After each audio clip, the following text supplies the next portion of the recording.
In the 1970s, when there were very few Christian athletes in hockey, God put his hand on the shoulder of an NHL player and his wife, who were based in Atlanta, the home at the time of the Atlanta Flames NHL Hockey Club. The player and his wife were Ed and Jennifer Kia. And the Lord asked them to be ambassadors for him. And they accepted the challenge.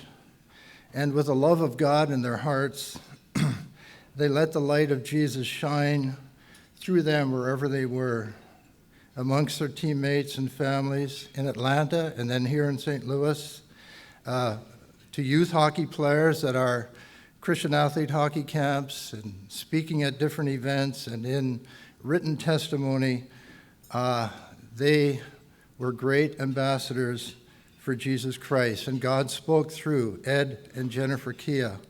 They started Bible studies and chapels as they reached out to their teammates through their lives and their testimonies.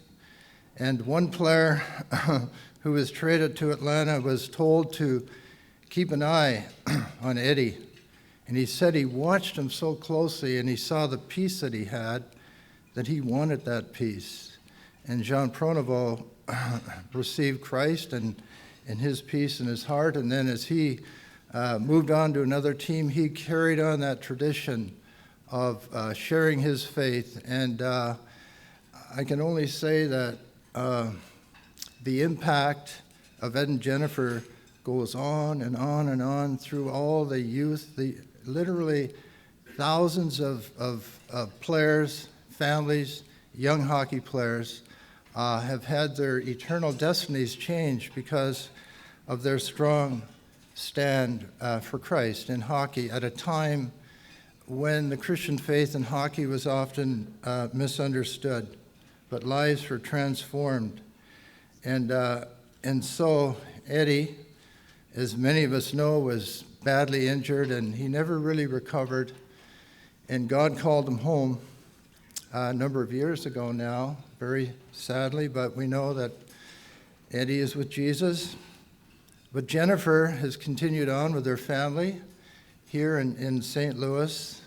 And today Jennifer's here. She doesn't know that we're going to do this, but I just wanted to thank you, Jennifer, on behalf of all of us here, on behalf of Hockey Ministries, and all the hockey players and their families who you guys have impacted all through the years. So Jennifer, if you'd come up, we have these flowers for you, and we'd like to give them to you, and as our way of recognizing your wonderful witness that you have been and are for Christ.